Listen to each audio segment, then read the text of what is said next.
Welcome to Animorphs Anonymous, the podcast where we casually discuss the Animorphs one book at a time. I'm Kaycie. And I'm Alex. And we're here to talk you through the plot of each book. But more accurately, take you on tangent trips, factoid forays, and say, well, actually, as much as possible. Join us on the 1st and the 15th of each month, and we'll take you along on our mission. And we promise to have you back under the 2-hour time limit. Ladies and gentlemen, I have a grave announcement to make. Incredible as it may seem, both the observations of science and the evidence of our eyes lead to the inescapable assumption that those strange beings who landed in the Jersey farmlands tonight are the vanguard of an invading army. Hi, everyone. Welcome back to Animorphs Anonymous, the bi-monthly Animorphs podcast. Yes, welcome back. It's been a while for us, but still just 2 weeks for everyone else. Because time is an illusion. Time is wibbly-wobbly, timey-wimey, and it's confusing.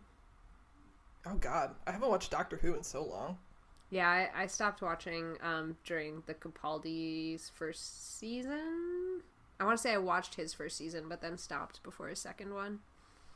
I distinctly remember stopping during Matt Smith's era. I think it was the dinosaur episode, which you'd think I would be very interested in, but I couldn't make it through. I was like, okay, I'm done. Yeah, because when they're like Doctor Who and dinosaurs, you're like, what could a more perfect combination be? And then it was done in a way that's like, oh, this isn't Jurassic Park-like or like cool at all. This is kind of lame, and I hate it. So you just turn it off and watch Jurassic Park instead? Yes. I mean, I'll watch Jurassic Park anytime, any place, anywhere. Anyhow. I still have not seen Jurassic World. Yeah. What, the new one? Is that? No. Yeah, that's Jurassic World. Yeah. With Really? Chris Pratt. Still no? So I don't like Chris Pratt in any other role but Andrew Dwyer. I can't even say his name. But like any other role, I'm like, you are a douchebag. I mean, kinda, but he's in a lot of it, but his part in it is generally passive. Okay. So, I mean, I'd still recommend giving it a watch. Okay. I just got the impression that he's like the dinosaur whisperer. That's the only thing I've gleaned from previews that I've seen. Kinda. But Okay. then there's a twist on that at the end. Although that's pretty much it. I'm sure you've seen the trailer for the second one now coming out, right? No. Oh, well, then I won't spoil it for you. Falling into Animorphs premise, I'll try not to spoil Jurassic World for you. But yeah, there's a twist on that at the end. He is that character. Like, I think it would have been a lot more true to the series if they had have brought in more of like a Muldoon type of character that's like not the whisperer, but he's like, I've hunted big game and I know like the way of the beasts because we've been in this dangerous game of hunting each other forever. That would have been cooler, I think, and like more in line with the series that was written by Michael Crichton. Mm-hmm. But he's not a terrible character. I mean, I think he's able to get away with a lot because he is like, you know, Andy Dwyer and like the beloved Chris Pratt, but I mean, he's not terrible. Okay. And it's not even really, it's more of a monster movie. Like, you'll like it a lot better if you go into it thinking, this is a monster movie because they made like a werewolf hybrid dinosaur and there's other dinosaurs on the side that are very cool, and the park itself is really what blew me away. It's like an amazing new structure. Like, they did so much with what they could kind of glean from the original series, and I really appreciated that. But like, if you go into it as a monster movie, it's like, yeah, this is pretty cool. Okay. If you go into it like the original series where you're like, oh, I love Jurassic Park and dinosaurs, and I like the accuracies of dinosaurs, and I like how when they discovered they had feathers, they put feathers on the dinosaurs, then you're going to be like, oh, this is a little lame. I see. But that's why I'm really excited for the second one, because it's all about them like going onto the island and rescuing the dinosaurs, which is like the coolest concept ever. Why are they rescuing the dinosaurs? Because the island's blowing up. Yeah. Oh, wait, I have seen the trailer. I see like the dinosaurs like jumping off the cliffs into the water and shit. And I'm like, babies! Yeah, that's what's so cool, because it's like, it's related to Jurassic World 1, but it seems, and of course I haven't seen the movie, so I don't really know, but it seems like it's like a totally different, like, basically it's Jurassic Park 2 redone. As Jurassic World was Jurassic Park 1, Jurassic Park 2 is Jurassic World 2, because they're bringing the dinosaurs to the mainland. Oh my god, yeah. Yeah, so. That'll end well. It ended super well in the first one. And Jeff Goldblum's in this next one, too. I was literally just about to ask if Jeff Goldblum comes back. Yeah, he makes a cameo, I believe. And there's been rumors that my favorite boy, whose butt I love, is coming back, too. Oh my god. Your favorite boy, Sam Neill. Sam Neill, who, I swear to God, I don't remember what movie it was that he was in, but his butt was really nice. Okay. When he was younger, I mean, I don't know, it's probably still okay. He also, I started following him on Instagram recently, and he, like, lives on some sort of farm, and so he's constantly posting pictures of, like, his animals, and he just posted one of his horse that, like, doesn't like horses, but then a big, like, sheep ram wandered into its paddock, and now they're inseparable, so they just stand together eating stuff. I love it when animals of different species are friends. Me too. Which is why I loved this Animorphs book. Wow! This Animorphs, that's a great lead-in!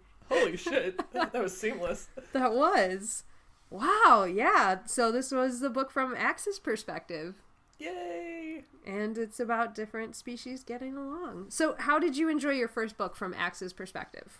I loved it. I thought it was, like, freaking hilarious. Like, Marco's book was really funny, but this was freaking... K.a.applegate is a comedic genius. Like, yes. Yes, she is. Man. Oh, man. And I think we really got to know Axe a lot better in this book. We kind of saw his character arc and his kind of conflict between helping the humans versus staying true to the Andalite law, which is really, really interesting stuff. Yeah, and I think that also gave us that glimpse into why honor is such an important thing to him, because we've made fun of it basically in every other book he's in about how he's like honor, but it really gave a good perspective into why that's important to them. Mm-hmm. Yeah, so I appreciated that. Also, now that we've had all of the characters, let's go back to our promise we made in episode 1. What Hogwarts houses would we sort them all into now that we have an insight into all of them? Jesus. Oh, no. I know, it's harder now than before, I think. Except for Cassie. She's still Hufflepuff. Oh, yeah. 100% she's Hufflepuff. Mm-hmm. I would say Jake is still Gryffindor. I was just gonna say, I think Jake's a Gryffindor. Mm-hmm. Marco, Ravenclaw. Yeah, definitely. Mm-hmm. Definitely, because, he's got the intelligence, obviously, but I also feel that Ravenclaw is kind of, like, logic above all else, even if that means sacrificing others, like, it's the logical thing to do, which is totally Marco. Yeah. I'm still torn about Rachel, though, because I think you said Rachel for Slytherin? Yeah. Yeah. You still maintain that? I maintain I think she could be, and I know we also talked about revisiting this a lot later in the series. Like, we were going to do it once we had read all the characters, and then once, like, very far at the end. So I think the discussion around her will develop as the story develops. But yeah, I could still see her. See, I'm torn, though. I think she could be a Slytherin. I think it can be argued. I don't necessarily know that she is. Right. So that's my feeling on that. Yeah, because I feel her actions, like her outward actions, are very Gryffindor. Yeah. But she can go dark, and that's where I think that Slytherin comes in, is that she can do things that are... She's like a hero Slytherin, almost. Like, her actions are good, and what she does is good, but she can be swayed to go to those dark places and do things from a selfish place or a place of self-serving. Like, it's not always the heroic action that she takes, even though that's what it ends up being. Yeah. I mean, I don't necessarily think that selfishness automatically makes you a Slytherin, because the thing about Slytherin, I feel, is that, like, they'll save their own skin if need be. But then again, I don't see how, like, fucking Peter Pettigrew ever became a Gryffindor, because he's never shown any, like, form of bravery. Yeah, that's true. So it's not, you know... It's not set in stone. Yeah. I don't know, Yeah. I'm confused about Rachel. And, like I said, I still think she'd be, like, the hero Slytherin, not, like... Yeah. She's not one of the bad guys. Oh, yeah. So what about Tobias, then?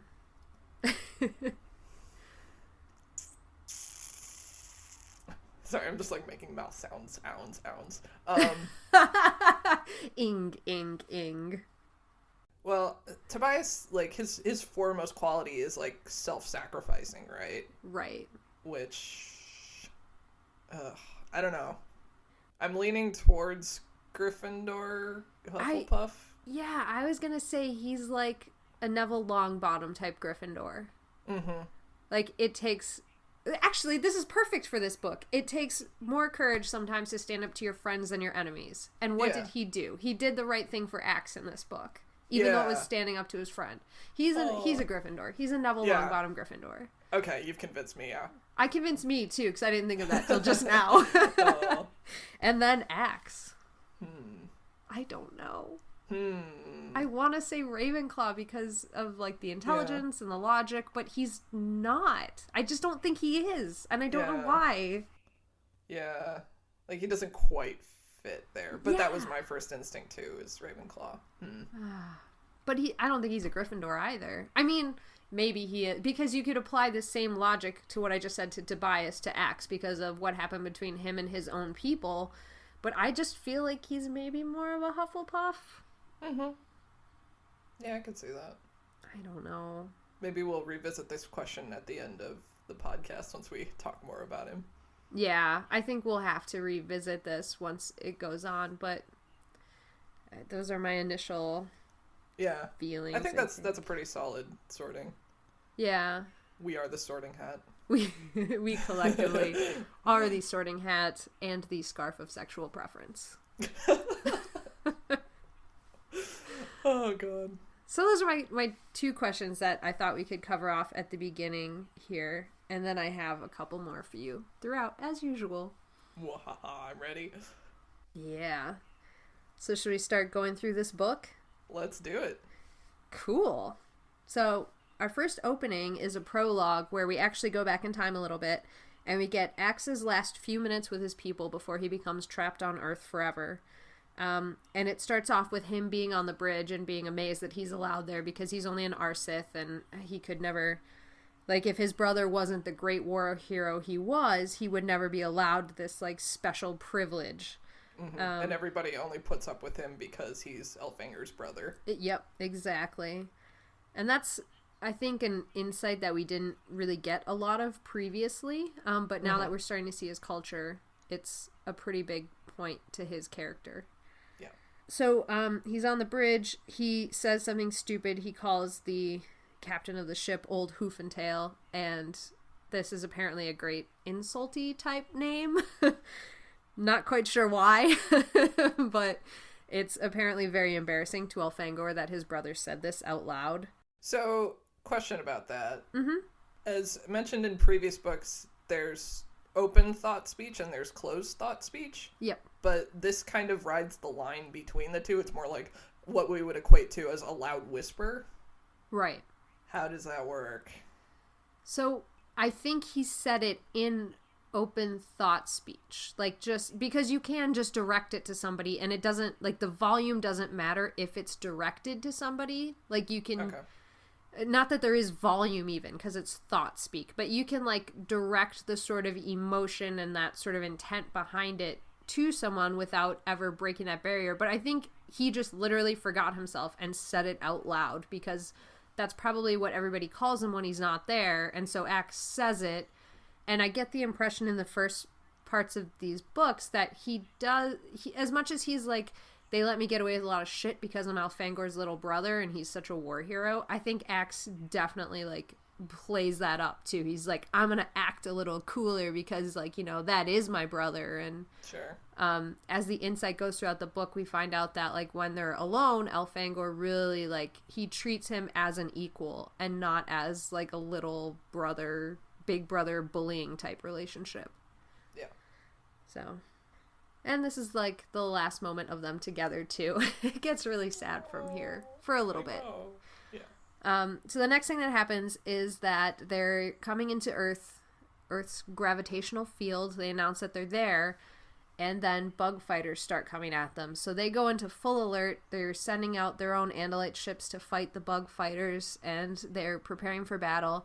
Axe wants to go and fly a bug fighter, but he's not allowed because he's an Sith. So he and Elfangor share this moment where Axe wants to go. Elfangor's saying, you can't, you have to go back to the dome and stay there where you're safe. And he's like, I don't want to be safe, I want to fight. And he like kind of goes, one day we'll fight together, don't worry, but for now, you know, you have to go do this. And he kind of gives him this moment of like, you know, yeah, I understand, but just go sit in the corner for a little while longer. And he does. Get in the corner, think about what you've done. No, it's said very nicely and kindly and with a lot of patience, especially after insulting the captain of the ship. And so Axe goes, and then Axe does have this moment where he's like, I don't want my brother to leave thinking that I'm mad at him. So he says, you know, go kick some slug butt or whatever. Cute. And so he's like, I will. And then they head off their separate directions. And that's the last time Axe ever sees his brother. So I was glad that it was a happy moment. Yeah. And then as all the bug fighters go out there, Axe gets to the dome part of the ship, and that's when the blade ship makes its appearance. And the pilots immediately go into emergency mode. They disattach the dome because, you know, Star Trek. And there's a lot of Star Trek in this book. There's a lot of Star Trek in this book. And that's like, literally, this is episode 1 of Next Gen of Star Trek, is there's an emergency near where they are at, like, their station, and so they have to disattach the saucer so that they can, like, fight in the main ship. So that's basically what happens here. But the only person in the saucer is Axe. And the blade ship immediately cuts down the main Andalite ship, and that sends the dome portion of it spiraling into Earth because it's in the gravitational field, and it gets, like, smashed into the ocean and sunk. And that is how Axe got below the ocean. I have a question for you. Yeah. Going back to Star Trek. Sure. So I've seen like maybe 1 or 2 episodes of Star Trek total in my life, and then like the new movies. So needless to say, my knowledge of Star Trek is pretty limited, but I think Matt and I were talking about Animorphs the other day, and he said that the concept of having like basically a slug in your head that controls you is from Star Trek. Can you attest to how true that is? Do you know what series he was talking about, or what series he's seen in particular? No. Okay, But he made it sound like it was, like, taken straight out of Star Trek. No. I mean, I've seen some of Deep Space Nine, which I swear to God I will start again. I've seen all of Season 1. I've seen Next Gen. I've seen the one with Captain Janeway. The name is escaping me right now. And some of the movies, but the closest I'm thinking is he's talking about the Borg, which I believe we talked about before in a previous episode, because the Borg is pretty similar as far as assimilation goes, but I don't remember any specific episodes where like slugs actually infest someone's head, and I feel like I would from what I've seen, because I probably would have been like, oh my god, that's Animorphs right there. So as far as... It was probably the Borg. I think he's probably talking about the Borg, which definitely has parallels and similarities, but it's certainly not the same concept either. Okay. The reason I bring it up is I was just thinking, like, what if Animorphs just started off as Star Trek fan fiction? A la 50 Shades of Grey. Oh god, no, not like 50 Shades of Grey. Yeah. That's the worst. Started off as Twilight fanfiction. So, okay. Sorry, that was like a big lead up to, you know, something that was just kind of a joke. But no, that's fair. And I, like, again, we have talked about the similarities, but like, I mean, It could be a concept that happened in, like, the original series, which I haven't seen all of, so maybe I missed it there, or Deep Space Nine. But well, first of all, I don't think it would be Deep Space Nine, because that's taken place all on, like, one ship, basically, until they get blasted into the middle of, like, an intergalactic war. So I don't think that storyline supports it. Voyager, that's the Captain Janeway series. It does not happen in there, as far as I remember, or Next Gen. So... Okay. I don't, unless it's in the original series somewhere and I've just missed it, but no, I think he's talking about the Borg, and it's fair, completely fair to draw comparisons between the two, but it's not the same sort of function or anything at all. Well, it's not like the concept of mind control is a new concept either. Right, and the Borg is more about, it's not like they send something out that infests you. The Borg takes your body and puts it into their collective, and that builds their knowledge base, which is similar to the Yeerks, but your body actually, like, stays on the ship and is turned into, like, a cyborg thing, and your mind is part of this hive mind instead of, like, it's a thing that is its own individual thing taking over you. Mm-hmm. Anyways. Yeah, and the way that Captain Picard defeats the Borg, this might come up later as we talk about this, is that he interjects this whole idea of freedom and individuality into the collective conscious, and that's what causes the Borg to, like, break apart in Next Gen. Freedom! And he was, like, the only captain that ever, like, figured out how to take on the Borg like this, so it was cool. Anyways, back to Animorphs, where we talk about them seeing Star Wars, or Star Trek. Yeah, exactly. Oh, God. Okay. So this starts, the real book open after this prologue here is that Axe is, the first thing is he's diarying about how he's surprised how humans don't fall over all the time. Of course. First thing is the excerpt about, like, humans only walk on 2 legs. It's amazing they can even stay up. That's brought up a lot. That's brought up a lot, but it's very funny every time. We're also told right up front that Axe was shocked that his brother gave away the power to morph, and it's against the laws of his people to do this. Mm-hmm. So, a lot of this book takes place in Axe's head, and it gives us a ton of insight into him and his culture and kind of incidental alien knowledge as well. That just kind of builds out this universe.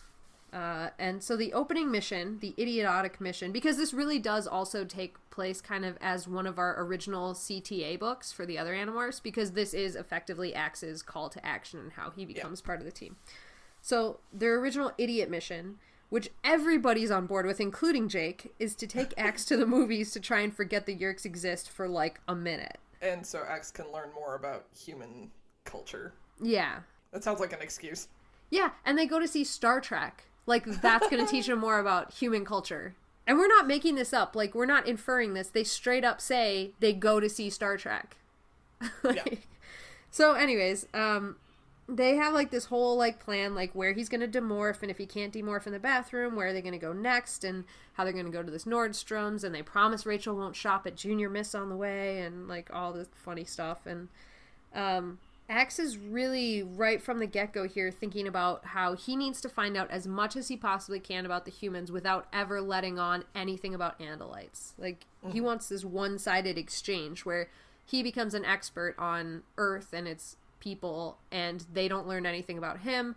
And a lot of this is said, like, because when I get back home, if I don't learn anything, they'll make fun of me. Like, they'll think it's crazy how I spent all this time on Earth, and yet I didn't learn anything, and I don't want to look like an idiot in front of my friends. Yeah. Which, this whole book really just cements in your mind how much of a child Axe still really is, which we don't see in the other books, I think. And there's a lot of kind of societal pressure in the Andalite race, it seems. Yeah, absolutely. I'd agree with that. It's all about honor. Honor! So, this whole conversation goes on. Axe is, like, starting to learn, like, sarcasm and banter, and, like, he's starting to get some of the interactions between his friends, which always cracks me up, because I love it when he's like, Marco makes mouth sounds that sound like what I believe it is called sarcasm. So that cracks me up. And then Jake really kind of brings it all home with this whole, like, we are here to have Axe learn something, and we will not start a fight. Rachel, please. So they get to the movies. The movie starts. Oh, wait. I have beef. Oh, tell me. Okay, so they say, okay, Axe, it's time to morph into human, and Axe kind of goes through this whole like, oh yeah, humans on 2 legs, and humans have to wear clothes and stuff. Yes. How the fuck is Axe able to morph into a human with a morphing suit on? Because when he originally morphed into a human, he was naked, but then they gave it to him and said, make this part of your human morph when you Did they? morph back and forth. Mm-hmm. I do not remember that at all. I believe it was in the very first book where they rescued him, and when he was morphing, and that was that whole, like, Tobias and Axe start to have that moment, and then Jake's like, yeah, that's nice, but, like, we gotta move, guys. That's when they had, like, the boys help him get clothes on, because, you know, girls they couldn't look. And they said, like, make this part of every time you morph. Do not forget this. Okay, I must have missed that then. I'm relatively sure that they specifically call it out, but I'll look back and maybe see. Maybe it was a retcon that I'm just conjuring from the depths of my mind, but I'm pretty sure they call it out. Okay, I hope so, because that's not how DNA works. No, the first time he morphed, he was totally naked. Yeah, and he would be naked subsequently every time he morphed. Right. Okay. Okay, that was just some beef that I had that we can check later if that was a thing. I mean, not that I don't trust you, but I sincerely do not remember that. I think it's a throwaway, but I specifically remember it, and I hope I'm remembering correctly. Okay. Anyways, they go to the movies, and things start to go south pretty quickly. Marco offers Axe some popcorn, and Jake says, okay, but we know how you get around food, so don't get carried away. So he starts eating the popcorn and immediately gets carried away. And he's talking about how, like, what are these flavors, these wonderful flavors? And they're like salt and grease. And he's like, salt and grease! And then he also mentions that there's a slight cigarette flavor to the popcorn, which cracked me up. I'm imagining that's burnt. Yeah, either that or, like, he has an impeccable palate, and, like, the person that was dishing out the popcorn, like, had just gone out for a smoke break, and some of the smoke smell got on the popcorn. I don't know. Oh, maybe. Although, Marco said it tasted really old, so maybe it was, like, people were smoking. You can't smoke in movie theaters, even in the 90s, could you? Well, no, but you can go outside, smoke, come back in, and you smell so much like cigarettes, and it kind of wafts everywhere and could get into the popcorn. And linger there forever. Yeah. Cigarettes are gross. Well, anyways, the popcorn tastes like cigarettes. So, after he eats the popcorn, he tries to eat the box, and then Marco's like, please don't! And then Axe discovers that there's popcorn all over the floor that people have just left there. God, someone stop this child. Yeah, so he's, like, crawling around on the floor after he gets a little mad at the movie, because he notices that the one of the characters in the thing was clearly, like, an alien species that he knows, but they're calling it a Klingon, and, like, what the fuck? And so he gets bored, and he starts eating all the popcorn off the floor, and then he finds brown globules, which make him go absolutely nuts. And then finally he eats his way across the floor, like, under people's feet, who are freaking out at this point, and makes his way to a small child, where he demands the child's brown globules. And the kid's like, Mom, he's trying to take my candy! And that's when Marco and Jake figure out that he's missing, and go over there and grab him under the arms and bodily drag him out of the theater. Jeez. And that's our open mission to this book. Axe is such a disaster. He's always a disaster. It's Oh so my God. funny. He's such a disaster around food. And it's always amusing. Like, it's never not funny when he's going batshit insane around food. Yep. Oh. And then they go outside, and Yes. there's a man yelling and screaming about yerks. Which is bound to be a good thing, right? Yeah.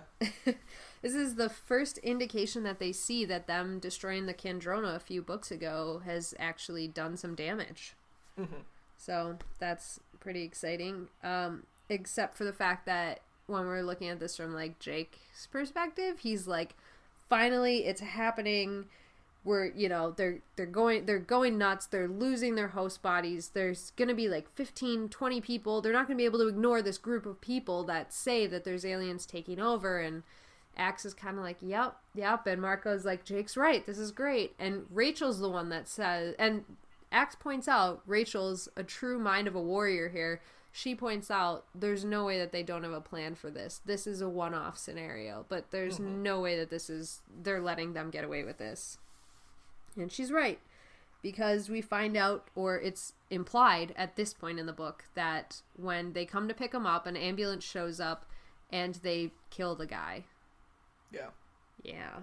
So, the kids see it but don't really get it. Axe is the one that says, I saw the cylinder that they got and pressed into his neck, and yeah, that's the Yerks. They cover their tracks. They don't let things like this slide. They cover up anything like this. Yeah. So, that's really, Axe is keeping that from the team, that he knows that would be the result. And he knows that Jake's brother is at risk, and he couldn't tell him. So, yay. So then we cut to Axe performing his morning ritual, probably the next day or a day or two later. And he's contemplating why he still does it, even though he's that far away from his people. So, even this early in the book, we get that sort of, I'm so far away, like, why am I still, like, doing this thing, like, I'm part of my everyday culture. So, that was interesting. He finishes up, and Tobias asks him what he's doing, and Axe is very hesitant to even give him this information, but he tells him the truth, and how it's this ritual, and all that sort of stuff. And as they're talking, Tobias says, don't back up, and Axe is like, why? Did you hear that rattling? Why, yes, I did. Well, that's a poisonous snake. So, Axe is getting close to it, and the snake lunges at him as if he's going to bite him and pump him full of poison, but Axe moved, and the snake glanced off his hoof, which was a lucky sort of thing, because they mentioned the snake struck a little bit faster than, Axe could see, which is amazing considering how fast his tail blade is, but whatever. So, that's my little annoyance with this book. Okay. So, let's talk about this rattlesnake. Okay. So, immediately, this was another kind of trigger for me to be like, oh, based on the range of a rattlesnake, I can figure out where they live. Because that's I knew you would. I almost wrote it down to ask you if you had looked that up. I did look it up. So my previous guess was that they are in a suburb of Seattle, Washington. That was my guess. I looked it up. There's only one type of rattlesnake that is native to Washington. That is the western rattlesnake. And it's only found in the eastern part of the state. It is not found anywhere near the Seattle area. Okay. So, if that information is accurate and checks out, which I'm not, totally convinced that it does, but that means that they cannot be in Washington, in Seattle. Because, obviously, they live close enough to the ocean that they can just, walk over there. Or, take a bus over there. Yeah. So they have to be near the coast. So I'm no longer convinced that they live in Washington. Also, I had a problem with the snake bit, because I'm picturing Axe is standing in kind of the same spot when Tobias comes over and they start talking. Yeah. And a snake wouldn't just go up to Axe and start hissing threateningly. Rattlesnakes avoid you. Right. They only do that when they're cornered and threatened. So I don't understand what the hell was up with this snake behavior. I think it was just a convenient snake. Yeah. So I was having a bit of an issue with that. But anyway, that's when I messaged you last night, and I was like, what the hell? I'm going to mansplain this whole book. Good. Yeah, I think the snake being there was convenient. Because at this point, I don't believe they're walking through the woods. They do start walking through the woods, but at this exact moment, they're not. And that's rattlesnake habitat is not really the woods. Yeah, it's more kind of desert area, right? Yeah. Not to say that it's impossible. It's just not generally their territory. Yeah, and I know the whole rattlesnake thing is a plot point that pays off later, but yeah, I'm back to being confused about where they are. Yeah. So. Wait, you know where they live. I know where they are. Okay. Yeah, they Yeah, I know where they are, but Okay. I'm not going to say. Yeah. Okay. The mystery continues. The mystery abounds. This is a strike against them being in Washington. So, anyway. I can't tell you where they are. Yeah, I know. Or their names. It's too risky. I could be a controller. You could be a controller. I mean, it's a security breach. I haven't seen you for 3 days straight, so I just don't know. Cool. Yeah, so the snake thing happens. And then Axe acquires a snake. Mm-hmm. So that's the plot point later part. Yeah. And then Tobias asks him that he says that all the Animorphs have a burning question. How does he eat? And I realized that Jeremiah and I spoiled this for you in the last book. Not really. I remembered that fact from, like, when I read these books. Okay, good. Like, back in college. So I did kind of remember that bit. So. Okay, good. I was afraid after... Like, I don't know why it just seems like such common knowledge that, like, Jeremiah and I... It never occurred to us that, like, you wouldn't know this. And luckily you did already know this, but, like, that could have been a spoiler. So, anyways, sorry for almost spoiling something. It's not overtly important to the good. plot. Good. It really isn't. It's just something that's brought up in this book. Yeah. So, I think it was, like... It was Applegate going like, look how cool my alien is. Because, like, her whole premise when building Andalites was like, let's take what people think about aliens and do something totally out of left field so it surprises everyone. And I think this was just a way of her highlighting, like, look how genius my alien is. Mm-hmm. So, he eats with his hooves. Yay. Yep. Well, after they go through that, we find out that Axe is going to school today. That can only end in disaster and calamity. I know, right? Like, there's nothing... And even, like, the prep for getting him ready for school, part of that was them saying, like, here's the character you're playing today. You're going to be Jake's cousin Philip. You're going to say you're in town just for today because you're only coming to school for one day. And they're like, you have to act normal. And, like...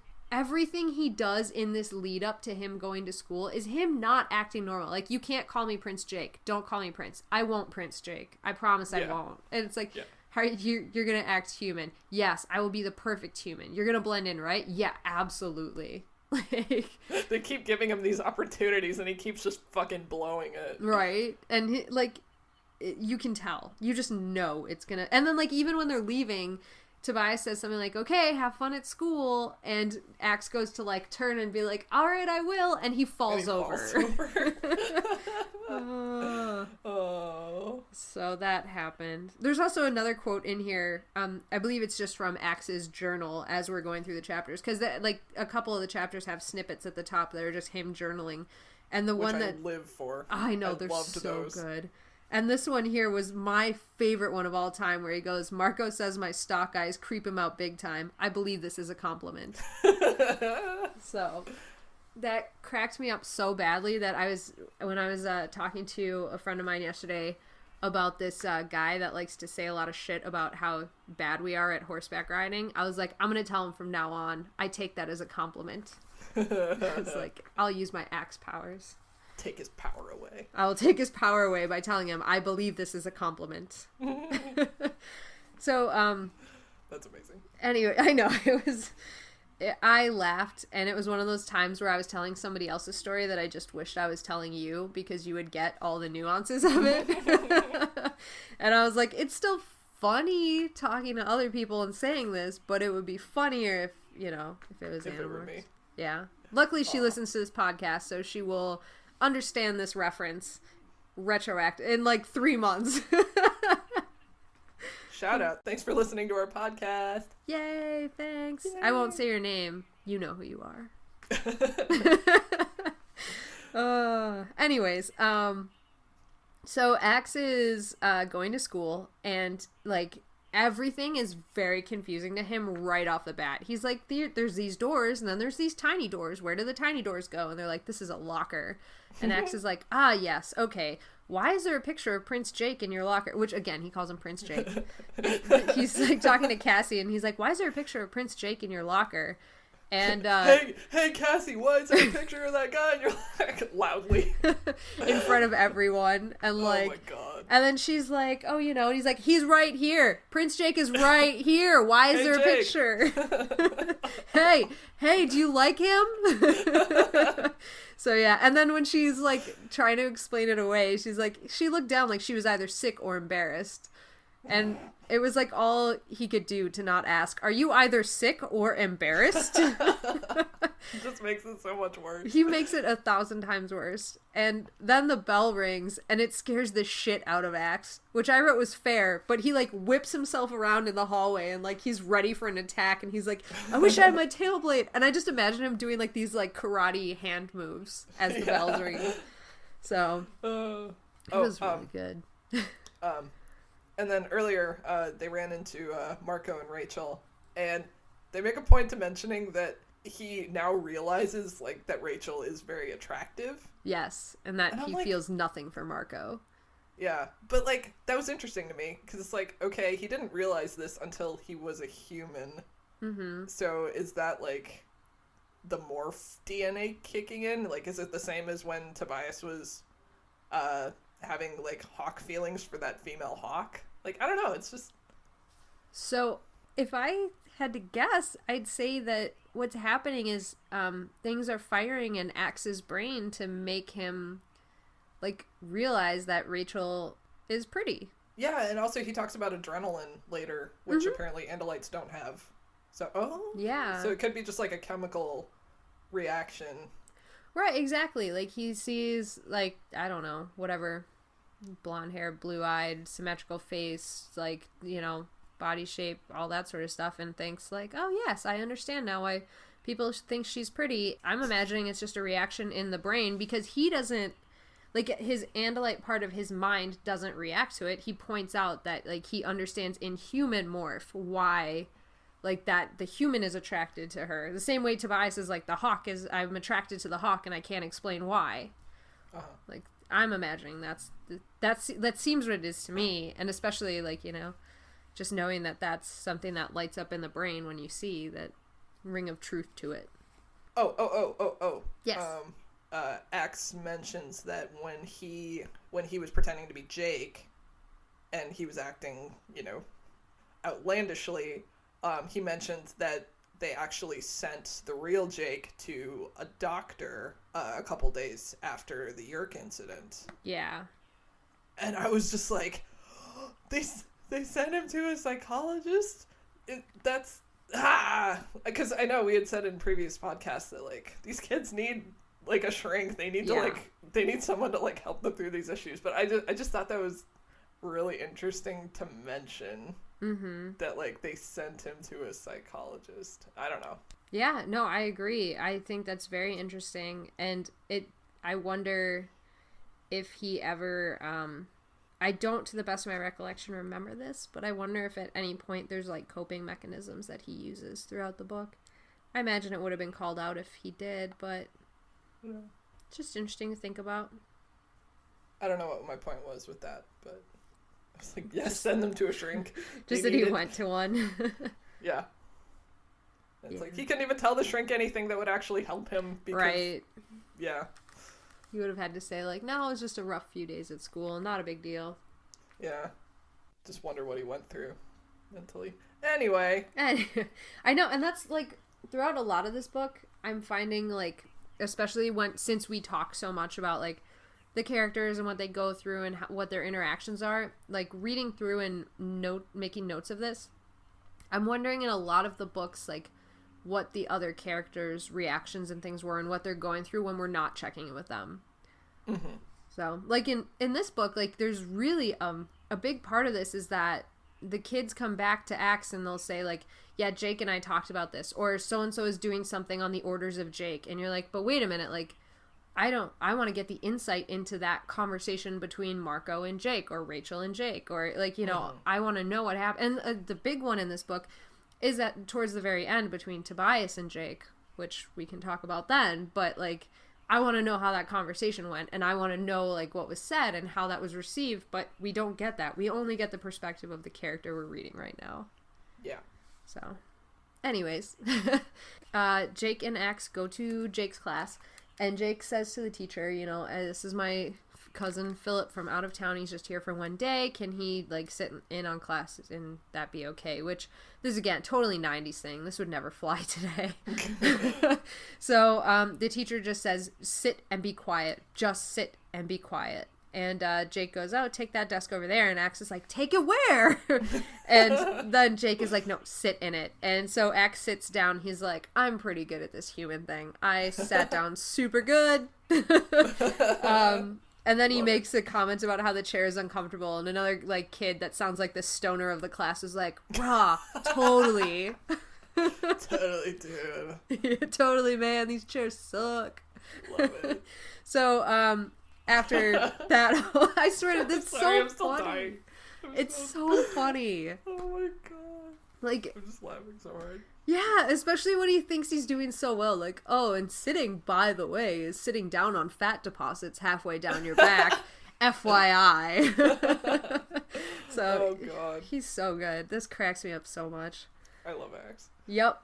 And, but then we get the immediate 180, because what happens next is the teacher starts, like, grabbing his head and screaming, and the teacher says something about a yerk and starts to claw his own head, like, to the point of blood. Yeah.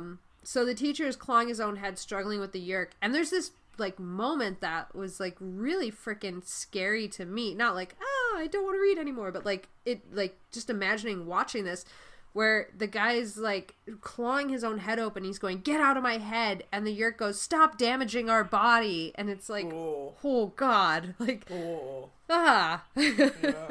So, Jake rushes up to him, and in probably, again, one of the dumbest maneuvers, like, in line with morphing out of lobsters in some lady's kitchen, Jake rushes up to this guy, and he starts saying, like, hold on, ride it out. I've been through this. I've been a controller. It's almost over. Just ride it out. And then Axe notices the other kids are getting close enough to hear Jake, and he says, stay back. There may be danger. And so they do. And Jake is, like, trying to coach him through this when Chapman bursts into the room, and he orders everybody out.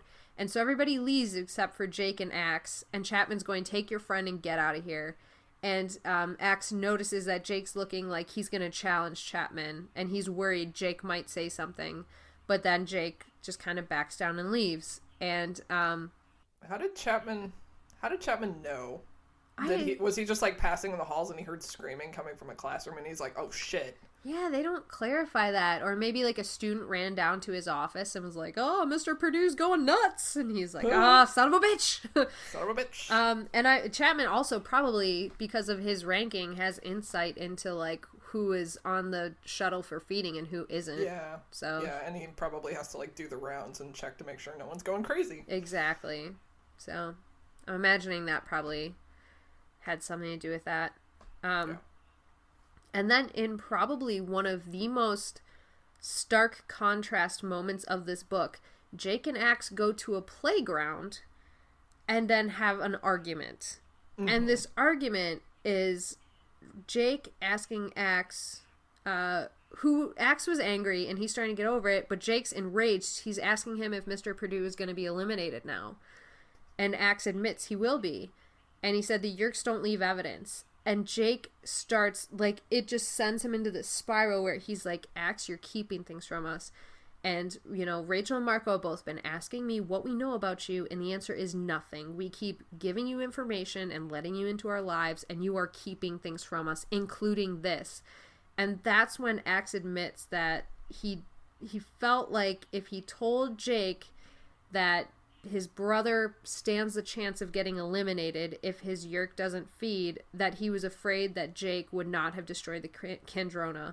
And Jake goes, if that's what you think, then you have a lot left to learn about the humans.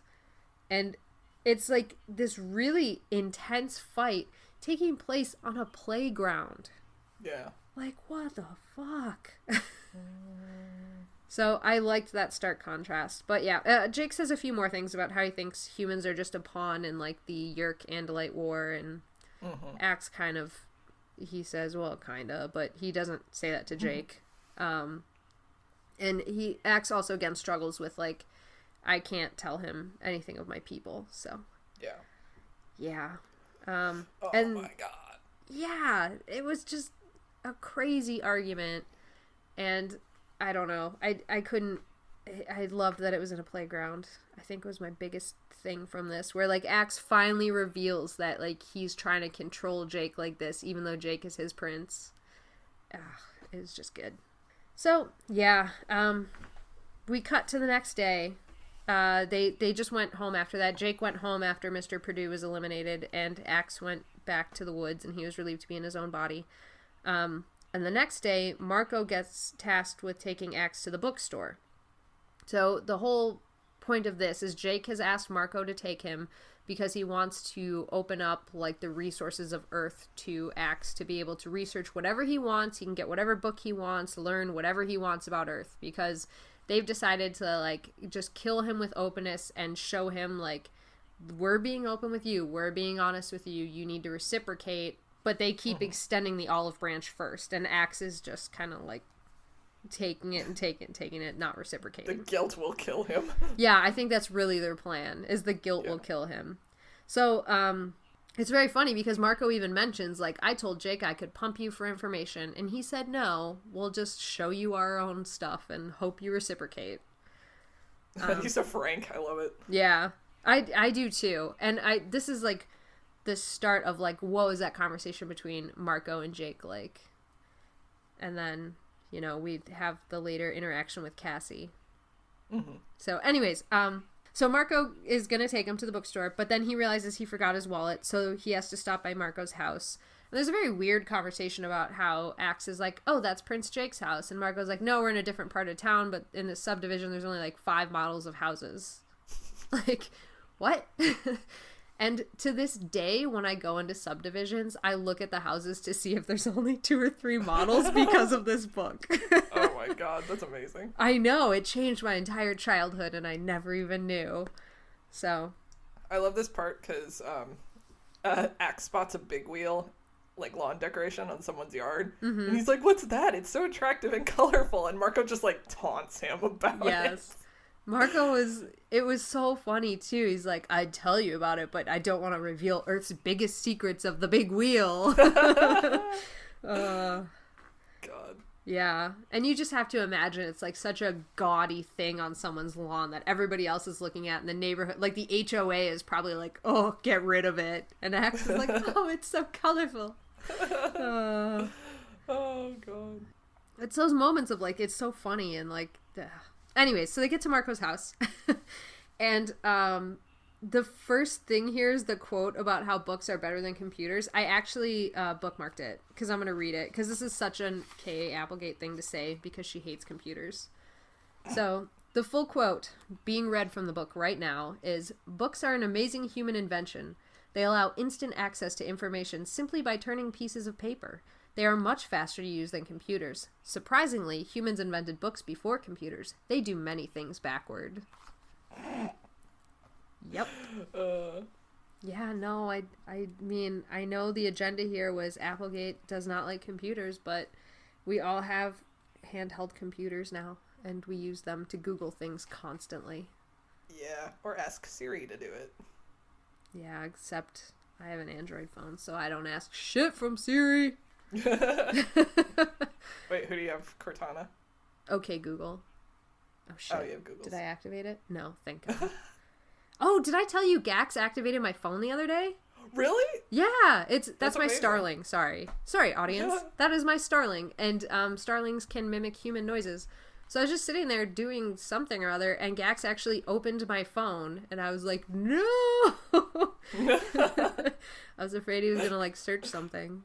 What would he say though? Like, what would he ask? Are you causing trucks? Probably. I was not listening to him. I only noticed like when my phone lit up and he was like talking behind me, babbling away.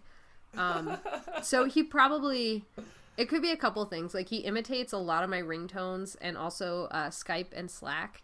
So he'll constantly do that like bubble popping Slack noise. And I'm like, I have a message. And then it's like, it's him. So I'm imagining he probably said like, okay. And then that's what lit it up because the whole phrase is the okay Google. So He probably said okay something. If I had a bird that made like the Slack notification noise all the time, I would like constantly be in a state of panic. I'm like, who's messaging me? What do you need? I am. There was one night that I finished. It was like 5:30, and I'm like, okay, I'm leaving work now. So I like walked away, and all I could hear for the next half hour was Slack noises. And I'm like, oh my God, I'm gonna go back to 1,000 messages. It must be an emergency. What is happening? So like finally, when my anxiety like rotted away my resolve to leave for the day, I went back in there. No notifications whatsoever. It was all Gax. I was like, damn it. That's amazing. It drove me nuts because I'm like, oh God, something horrible must have happened. So yeah, it's not good. And now we just got an Amazon Dot. So like I'm waiting for the orders to start arriving any day now. God. Yeah. We'll see. We'll see what he ordered. I'll update everyone on the podcast of what my Starling orders once he figures out the Dot. Fuck. I know. All right. I'm going to jump right back in. Do it. Cool. So, they go to Marco's house because he forgot his wallet. And, quote about books being better than computers, blah, blah, blah. So, the Applegate agenda, so on and so forth. So, X is... at Marco's house, he finds this computer game, in quotations, and this computer game is where Axe thinks he has to correct all of the incorrect symbols in it and all of the incorrect mathematical equations. And he's like, this is very simple. And that's when Marco's dad comes upon him. And since Marco has told him to only respond yes or no to his dad's questions, it leads to this very funny interaction where Marco's dad is like, oh, you must be Marco's friend. And he's like, yes. He's like, what's your name? No. Your name is No? Yes. Like, and it goes back and forth. It's very amusing. It's amazing. It is pretty amazing. And Marco's dad, like, he does okay with it. He's, like, confused, but he kind of rolls with it. He's trying really hard to, like, accept him. And he's like, wait. Your name is No? Yes. Yes, your name is No? No. Wait, what? And then at the end, he's like, I think I'm too old to understand. Like, it's not even like your friend's a fucking lunatic. It's like, I think I'm too old to get this, what the kids are into nowadays. I love Marco's dad. Yeah, he's awesome. God. Yep. And then it kind of cuts to Axe minding his own business, talking about reading the Almanac, his new favorite book.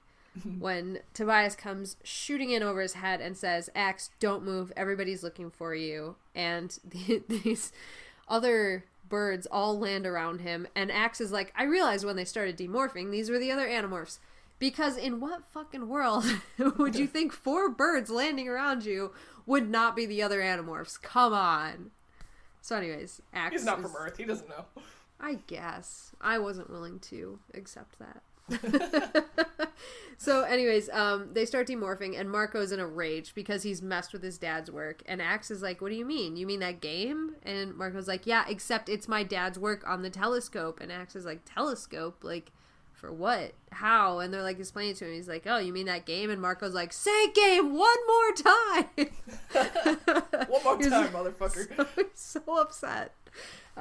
Yeah, and then so Axe is like, he realizes that, oh, this is Marco's dad's work after, like, they've said it 4 or 5 times, and he realizes, oh crap, I've just broken the law of Zero's kindness, and I've set them forward a century, and also, oh crap, I can use that to contact my own people. So he's like, they're trying to make him respond, and he's not, because, like, all this stuff is running through his head right now, and he's just like, he's in turmoil.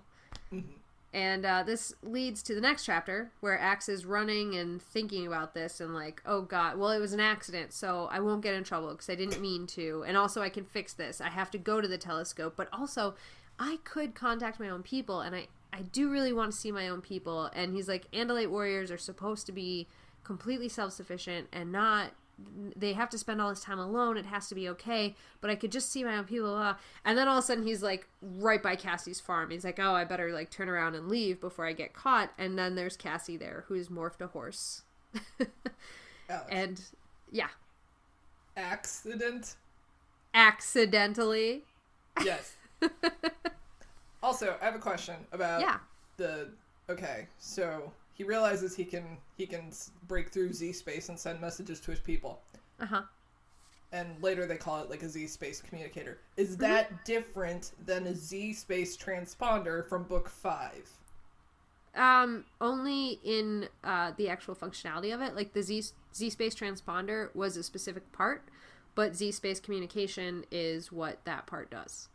But I guess because in book 5 the whole thing was you build this Z space communicator to summon a ship down so he can hijack the ship and then get back to the Andalites. Why didn't he just contact the Andalites back then?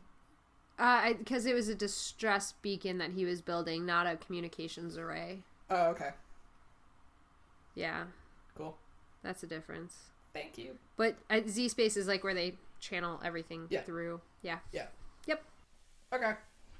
Anyway, Cassie's there. Yeah. Anyway, so Cassie is demorphing from a horse. And so it's stated here from Axe's perspective as if he just ran into Cassie. I would be willing to bet relatively large sums of money that Jake put her up to this. But she goes on to say that Jake would be mad at her for using morphs for personal things because she just wanted to morph a horse and run around because she likes to do that. I think that's a lie. I think this is a mission, and she's just trying to build up a communication with Axe. I think this is Cassie using her ability to see emotions and to find out emotions, and using it to try and gain Axe's trust and find out information that way. Well, shit, she fooled me. Yeah, but she can't fool me. I see through. But you're also omnipotent. You know everything that happens in the series. Well, that's not true. I mean, I don't know things that aren't explicitly called out, and this isn't ever explicitly called out, but I have my sneaking suspicions that Jake is using her tactically for this. I have my suspicions. That makes sense to me. Mm-hmm. But we don't know for sure. Right. So, anyways, I really think Cassie's trying to pry. And also when that happens, Axe has another moment of like, but I don't think Jake would get mad at you. He seems to have a special sort of, exception to the rules where you're involved. And Cassie's like, no, we're just friends. And he's like, but I've seen you intertwine your fingers. And then she's like, oh, shit. You got me. Nothing gets by you, Axe. Nothing gets by you and your 4 stalk eyes that creep people out. Well, 4 eyes, 2 stalk eyes. Anyways. Yeah. So Cassie's trying not to pry, obviously, but still prying. And she starts asking questions to Axe about, like, well, what's your family like? And he's like, they are normal. They are a mother and a father. There is a mother and a father being, and they are my mother and father, and they are pretty normal. And I think Cassie really, this approach works better than Marco's. Like, she gets more information, and we also get, like, some ancillary information about, like, Hork-Bajir, where he mentions that, like, they're set to go to war every 60 some odd years, and how the Taxons are cannibals, and the reason he thinks that the Yeerks are infiltrating Earth is because they're afraid of humans, because humans evolve in these spurts where, like, you discovered nuclear fission and, like, 40 some odd years later the first bomb was dropped, and you discover flight, and then 60 years later you were on the moon. Like, she's like, he's talking to her and saying, like, it's terrifying how fast your species is evolving in leaps and bounds. And she asks him, how long did it take Andalites to get from flight to space travel? And Axe is like, I forget. Super low key. So Axe's prediction is that 50 years from then, which was, mid to late 90s, which would be 2040, that we'll be capable of faster than light travel. Do you think so? No. I mean, no. NASA's been disbanded. They're not putting money into NASA anymore, which is fucking insane at the rate people are using up resources on this planet. But that's another conversation altogether. But yeah, no, not with defunding NASA. I mean, when was the last time they even had a president or anything over there? It's been like over a year now, right? There's no leadership. Couldn't say for sure. Yeah, it's been I mean, I think at the time these books were written, it was like space travel was still somewhat of a priority, But the longer I mean, dear God, I keep thinking this is 5-10 years ago. This is 20 years ago now. I mean, the book that we're reading now was published in 1997. So we're talking almost 21 years ago. No, not anymore. Maybe if another country gets their space flight program together, but not the U.S. anymore, not Canada, obviously. But we can send Teslas into space. That's cool. That's true. If they privatize it and Elon Musk has anything to do with it, then we will. I mean, we're certainly on track to colonize Mars by that time, but I don't know about faster than light travel. I mean, that would be pouring a lot of money in. And again, you can't ever say, maybe tomorrow there will be the breakthrough where we figure out faster than light travel, but then they just have to like figure out how to make it commonplace and blah. So it depends, but I don't think so. Not with the space program in the state it's in now. Yay! That was a really long explanation for a question I should have just said yes or no to. That's okay. Sorry. we can cut all that out if you want. It's kind of topical. Well, we'll see. Kinda. Yeah, we'll see. Anyways, so Cassie's kind of plying Axe for information, and then she invites him over to dinner. And he says something like, "Won't your parents be suspicious of me?" And she's like, "You've been Jake before, so be Jake." And okay, so this sealed the deal for me.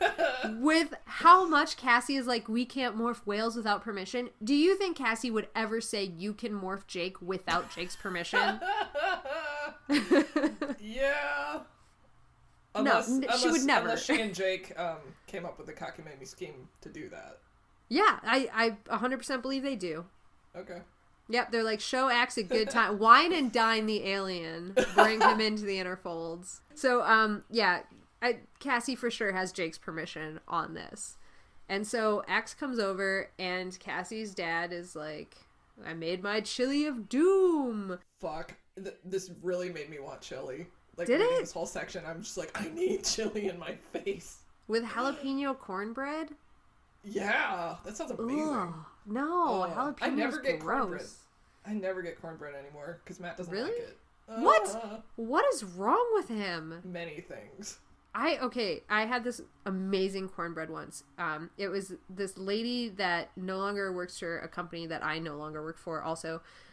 She brought it in as like a celebration of her last day. Like she had a barbecue type cookout thing, and so she had extra cornbread, and there's actual chunks of sweet corn in it. Oh my God, it was so like moist and amazing. And then the chunks of sweet corn, it was like the best cornbread I've ever eaten. Like I ate like fucking half a loaf of it, and I was like, oh, I need more. Fuck. And I'm really bummed I'll never have that cornbread again. Aww.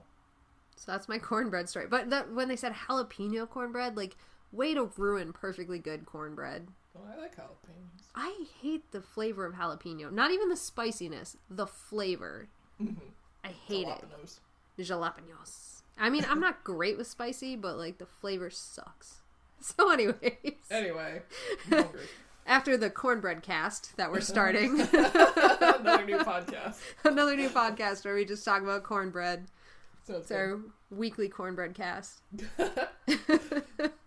So anyways, Axe is he's gonna have dinner with them, and they, like, Cassie says, like, oh God, no, if you're making the chili, Axe has already or Jake has already eaten. He's not hungry. And they're like, nope, you're over here now. You have to try it. And finally he does, and he just, like, goes ballistic. He's like, it burns, but in a totally new way. And finally he yells, this food is wonderful. And Cassie's dad is like, oh my God, you're my new favorite person. I love you. Finally someone that appreciates spicy food. Aww. And it's such a sweet moment. And Cassie's parents just, like, lovingly take him in. I love them. Yeah, they're so wonderful. So nice. They are so nice. Like, they're, like, the perfect little family. I wish this was my family. And they work with animals, which is just a cherry on top. I know. And, like, they both do it. They both work with animals. So there's not even, like, those weird conversations of, like, well, why do you have to have 7 birds? And it's like, I just need them.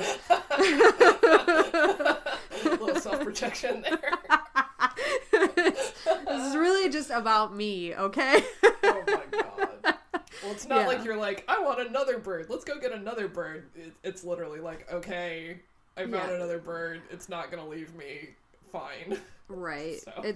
I tried to get rid of the last one, and he came back. He chose to live here. So yeah.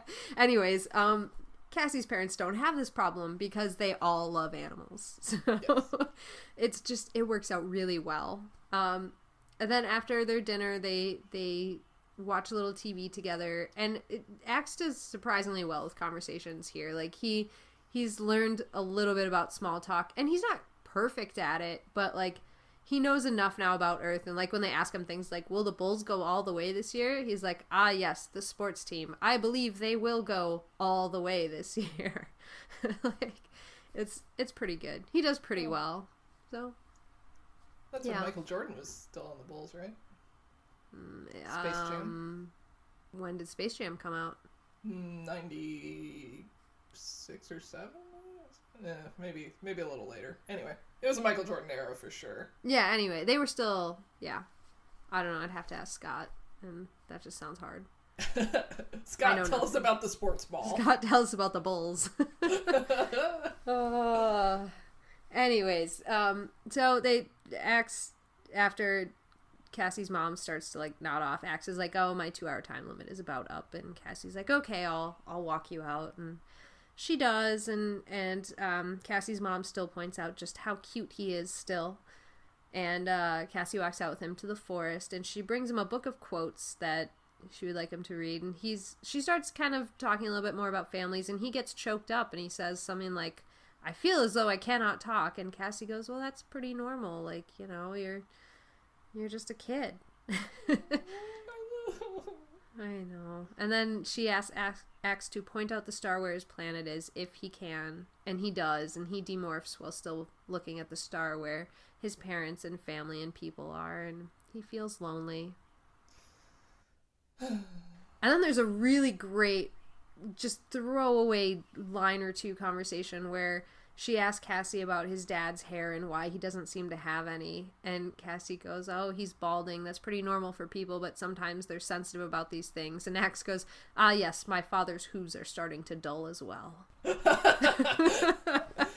I just loved that. I love all the kind of parallels that are coming through. And especially because Axe is showing this longing and this like very kind of human emotion of missing his family, and he has this longing to be with them and to reunite with them, and in the same way that the others really want a normal life, and like Jake wants Tom to be normal. Like it's just great.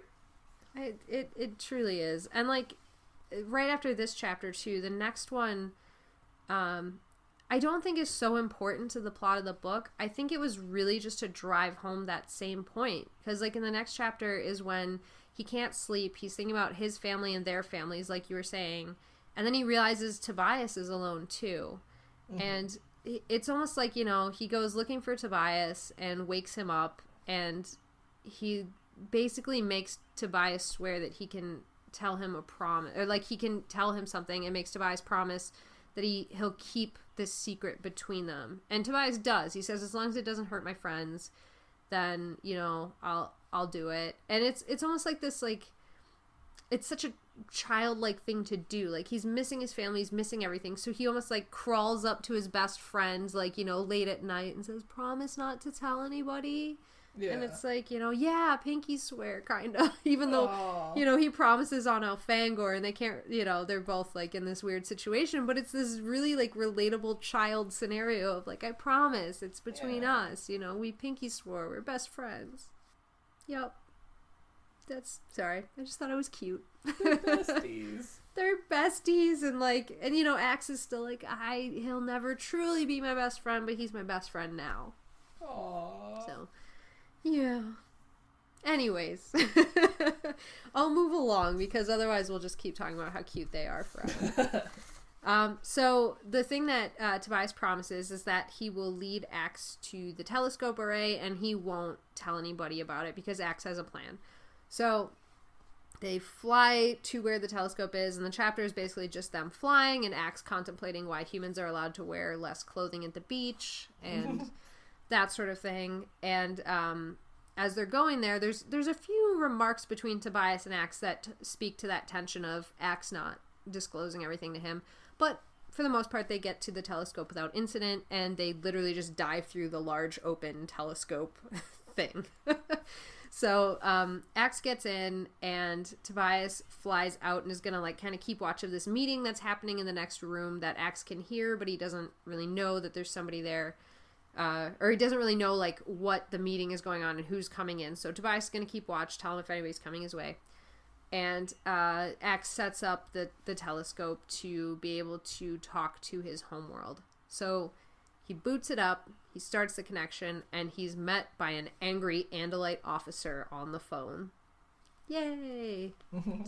So, the first thing the officer demands is for Axe to give a report. While they try to find his family. Axe does say he wants to talk to his family. He said, we'll have to locate them. Until then, tell me what's going on. So he's telling the officer, I'm fighting with a small force on Earth. Earth is not lost yet. He estimates about 1,000 people are hosts now. No clue how accurate that actually is, but that's his estimate. And then he finally, he tells him Elfangor's dead. They both express that they're grieving for that loss. And then he drops the huge bomb, which is Elfangor gave the humans the power to morph, and that's how we're resisting. That guy gets taken completely off the command instantly, and an older officer comes on from the council, the Andalite Council. And while Axe is talking to this guy, he's kind of pumping him for information, like, what did Elfangor do? Why did he give this technology away? Why is this happening? And then the guy basically says, he is a war prince. In this time, we need war princes. So I want you to answer carefully. Did Elfangor give the power to morph to the humans, or did you, as an Arsith, who made a mistake and is under pressure? And Axe is basically forced to take the entire blame for this on his shoulders so Elfangor can remain the untainted war hero that he is to his people. That's fucked up. Yep. And part of the guy's argument is he basically immediately identifies what Axe was stressing about, which is by making this phone call and changing this programming, I too have broken the law of Ciro's kindness. And he's like, Axe, you've already broken it. So tell me again, did Elfangor give them that technology, or did you? And Axe is like, it was me. So, this kind of ends with the guy ordering Axe not to tell the humans anything more about Andalite or their technology, and then they finally get through to Axe's parents. So, Axe now has his orders, and he's going through all these sorts of emotions and stresses, and he's realizing, like, how shitty his situation is now, and how he's never going to become an Andalite warrior. And then his dad gets on the phone, and the first thing his dad asks is, where's Elfangor? And he has to tell his dad now that Elfangor's dead. And that's horrible. First of all, what a fucking terrible thing. And he's just had to go through it 2 separate times that Elfangor is dead, and one was to his own father. And then he and his dad have to go through the death ritual where Axe's dad confirms, you know who killed him, you know who it was, you have the ability to kill them. Will you avenge your brother's death, basically? And Axe has to say, yes, I will. I will avenge my brother. And then they finally get to start their conversation after going through these rituals. And the dad starts to say to Axe, oh, I'm so happy to see you. And then the controller cuts out. It's like, oh shit, there's a human who has a fucking Draken beam pointed at, oh god, it's a Yerk host body, oh god, and he's found, and that's fun. So Axe is basically thinking he's done for, because they just found him doing this communications array nonsense and talking to his own people, and then something weirder happens. Yay, it's a human controller with a proposition for Axe. This next part was raising alarm bells in my head. Yes. Because it's a new aspect of the Yerks that I did not even fathom could be a thing. Yep. And that is that Yerks can feel love and affection for other Yerks. Uh-huh. They can. They can. And this idea is just it's mind-blowing in the first little bit, and then it just has such like resonating power through the rest of the, it's like the same thing, like not the same thing, but I think it's similar to when we were talking about Visitor 3 and we're like, well, can he give up his host body? No. Will that make him the right person for this invasion? No. Yeah. So anyways, yeah, this guy named Gary, who Axe then says, I know that's not your real name, so it's the Yeerk name Eslin numbers, because that's how Yeerks are named. It's like Eslin, Esplin, blah, blah, blah, and then like 346 and all that sort of stuff. So, yeah, that's Yeerk naming conventions. He tells Axe that he has a proposition for him, and Axe doesn't believe him. Tobias swoops in at some point and rakes the guy's arms, but it doesn't cause him to drop the Draken Beam. Instead, what happens is Axe says, well, you have this Draken Beam trained on me, so I guess I'm kind of at your mercy. And Eslin himself puts it on the ground and kicks it aside. And he goes, there you go. Now you can kill me if you want. So are you going to listen at this point? And Axe is like, well, okay. And he kind of looks at Tobias for some reassurance. And Tobias is like, this is your shit show, buddy. I'm fucking out. So, Eslin tells him how when they destroyed the Kendrona Ray, that they did a ton of damage, but Visor 3 promised all the Yeerks would survive. He said, everybody will be fine. We have a plan. We'll make sure everybody lives. And Visor 3 didn't follow through on that. He kept the high-ranking Yeerks, and he kept his own friends and his own people that had endeared themselves to him.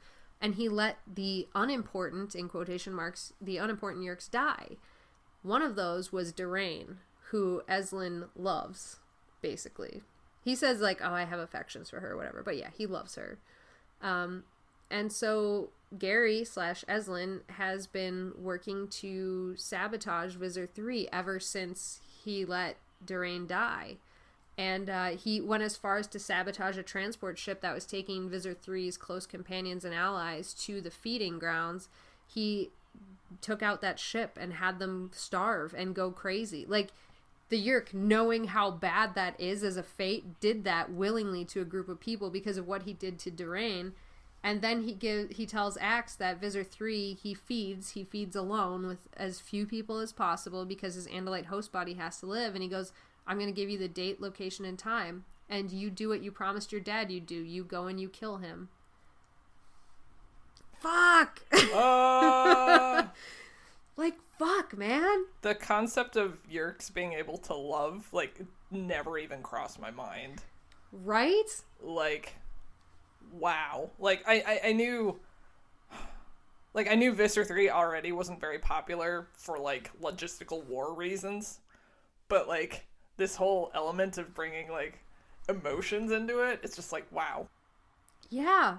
The Yeerks were so, like, villainized and demonized this whole time. And so, you didn't even stop to think that they could have affections for each other. So it just, like, came out of left field. Yeah, and on the other hand, the Andalites were so glorified, and they were heroes, and they're the good guys. And this book just tries to kind of tip the scales back into alignment. Yeah. Like, and this is book 8. Imagine what sorts of things could happen by the time we get to book 54. I mean... There's this whole, it's a book of good and bad, but it's, as I keep telling you, and hopefully this is not spoiling anything for you because it's not a for sure spoiler, but it's all about playing the lengths up and down of good and bad and where that falls on the scale and who is inherently good or inherently bad, and is there inherently good, inherently bad? Mm-hmm. Is it all gray? And on the good guys, can there be bad in the good people? Can there be good in the bad people? Like, this is a thing an arc we see throughout the books. And this is, like, kind of the first major glimpse of it we get. Like, I think we can kind of see a little, depending on where you're looking, you can see a little bit about, like, Yeerks maybe not being totally good, totally bad. And, you know, Andalites, we know that their society is a little... uptight, so we can maybe like infer a little bit from that, but this is the first book I think where it like blatantly calls out that it's individuals within a bigger society. Like, that's the whole point of this book. There's individuals, and that does not define a society. Yeah. So anyways, That was probably a really long rant that led to nowhere. No. It's good. So, after this, the next thing that happens is we cut to a meeting where several of the pages are just Axe in his own head, like, thinking through all of this and everything that happened. And then Marco and Jake just kind of lay into Axe, and they're like, what the fuck is happening? And they're like, Tobias showed up with a bloody cloth hanging from his talons. And why didn't he just remove that? I think Tobias maybe didn't like the secret keeping and maybe just conveniently forgot about it. Gotcha. Not confirmed, but that's what I think. This is what I'm saying. Like, I want to know so much of what's going on in the other characters' minds in this book. Yeah. Like, I think it's so much. I think there's so much happening with them. And, like, because you know how tight-knit that team kind of is when thinking together through these things. And Axe is not the enemy in this book, but he's certainly not an ally for most of it. Mm-hmm. So, it's the team working against Axe while working against something else while trying to get Axe on it. Like, it has to be from Axe's perspective. This book could only happen from Axe's perspective. Otherwise, it would just be 250 pages of internal thoughts in Jake's head. So, anyways. So, Tobias showed up with the cloth, the bloody cloth, and Marco's like, obviously, you know, we figured it out. And he won't tell me. Why won't he tell me? Obviously, you made him promise not to. So it's you. It's on you. It's not on Tobias for some weird-ass fucking reason. It's on Axe. Yeah. Like, whatever. But they're already fed up with him anyway. Right. So. They're already fed up with him. So they just kind of use it to attack him. Mostly Rachel and Marco use it to attack him. But like you said, like in previous podcasts, that Marco and Rachel end up on the same side a lot of the time. They are just totally in together on this. They are. This entire book, it's Marco and Rachel are worried about this. Marco and Rachel think this. Marco and Rachel are against you on that. Like, it's the entire book. It's like those two are in cahoots the whole time. And even... what were you going to say? Axe mentioned earlier in the book, I think when he was talking to Cassie, that it was when Marco took him to the bookstore. He said that Marco and Rachel never really warmed to him. Yeah. So. Yep, that is true. Yep. What were you going to say? Because they know. I was going to say even earlier in the movie theater when Jake was saying, oh, this is great. Like, we can finally see, like, our actions. And Axe calls out, like, oh, Rachel has the mind of a warrior. She knows that this probably isn't the end. Marco doesn't say anything, but when Marco believes something, I think, like, if he really believed Jake, I think he would fight to say, no, this is really, we are defeating them. This is logical, but because he stayed silent, I think he agreed with Rachel. Yeah. So anyways, they have the same opinions most of the time. I was going to say that, like, you know, Cassie's, like, 100% emotion-based. Yeah. And then Marco, on the other end of the scale, is, like, 100% logic-based. Rachel is very emotional, but I think she leans more in the logic area because she has that warrior mindset, and then I think Jake kind of leans more into the emotion area. So I'm just picturing like a scale here. I think Rachel is more, not so much, like, she is emotional, like, anger, rage-wise, but I think she's maybe not even so much logical as pessimistic. Like, logical, yes, but, like, I think it's more like when Marco sees, like, oh, because it's been several weeks before we've seen anything, you know, Jake's saying, oh, it's finally happening, but Marco's probably like, logically, that doesn't make sense. We would have seen it much sooner based on the 3-day feeding schedule.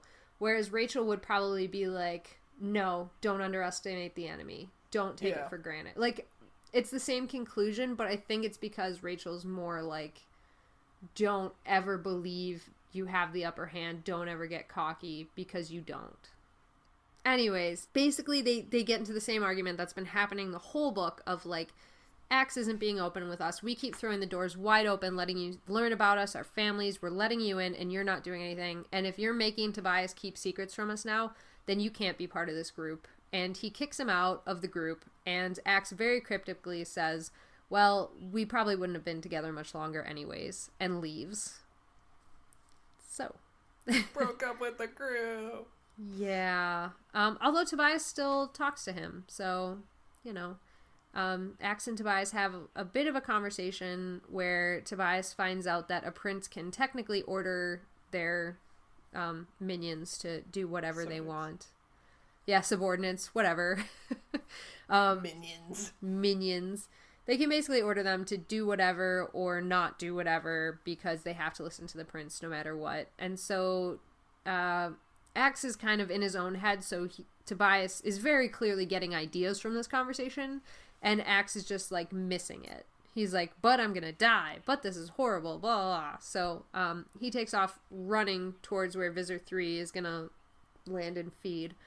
And he's not running to get there quickly. He's trying to outrun his own fears and doubts and terror and the ideas that he knows he's going to die and that no matter what, his people will never look at him as a hero because he was the Arsith. And even if he gets, as he says, gets points for killing Visor 3, he's always going to be the kid that, well, he fucked up big time, but at least he killed Visor 3.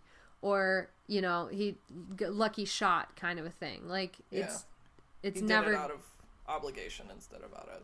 Exactly. And even if he does this amazing feat, there's always going to be a but attached to it because he's had to take all the blame for Elfangor giving the morphing technology away. Yeah. So, he's trying to outrun all of that, and he gets there like an hour beforehand, and he's deciding what he wants to do and where he can set up to try and make this plan happen. And so he decides to morph the rattlesnake and wait it out. So he does. He lays low, and then he feels when the bug fighters touch down. There's only 2 of them. So Visor 3 is coming out to feed, and the first thing he does is go over to the water to get a drink, and that's right where Axe is hiding.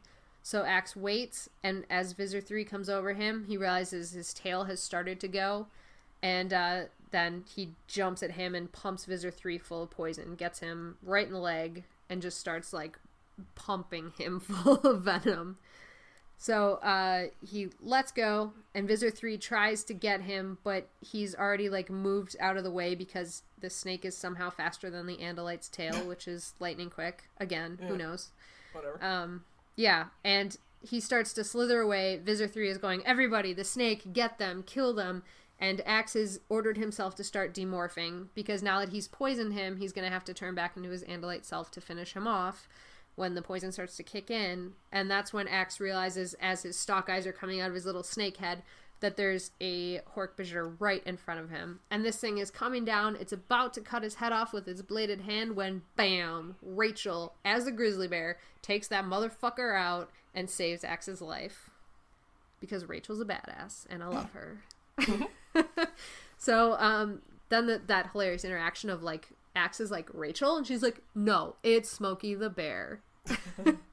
And, that's fun. Hork-Bajir are smaller than I expected.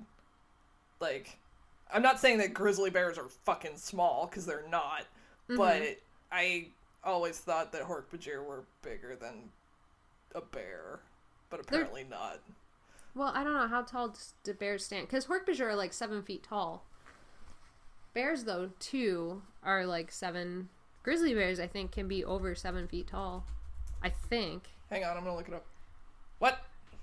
Oh, that's at the shoulder. Standing. Sorry, I'm Googling. Oh! A coastal male may stand up to 9.8 feet, or 3 meters. Perfect. Yeah, I was gonna say, I thought they could be like 8 or 9 feet tall, so... I think I underestimated grizzly bears. Yeah, and the other thing is the Hork-Bajir, I mean, they're made for climbing around trees and, like, eating bark and things, so, like, they're tall and they're covered in blades, but they're not, like, dense, whereas the grizzly bear is just, like, a frickin' powerhouse of muscle and claws, and, like, those things are insane. But yeah, Rachel, like, just kind of swipes him aside. And then he sees Jake is the tiger, and Tobias. He does not see Marco or Cassie, although they're there. At least Marco is, and Cassie's too. There.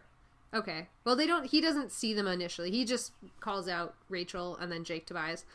And so they're quickly taking out Visor 3's troops to the point where Tobias is like, oh, look out, there's never mind, Marco got him. Marco and Rachel got him. I pictured him as, like, sports commentating. Yeah, exactly. He's like the eyes, and now off to the side, blah, blah, blah, is running towards the blade ship. Oh, we just got taken out by Rachel. Yeah.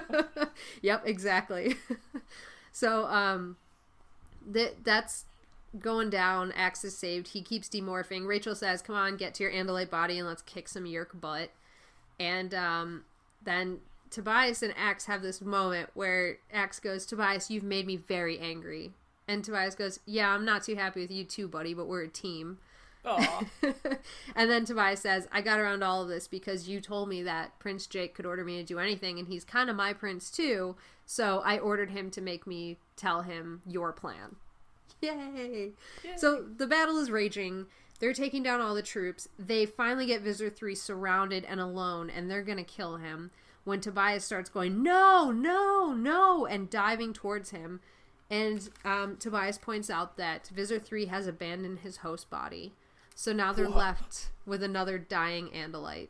And I know. Visitor 3, you fucking coward. He is a fucking coward. Visitor 3 is like... He's the worst. He's the worst. I mean, I know this book is all about, like, finding out bad can be not 100% bad and good can be not 100% good. But fucking Visitor 3 is always the worst. Fucking terrible. Fucking dick.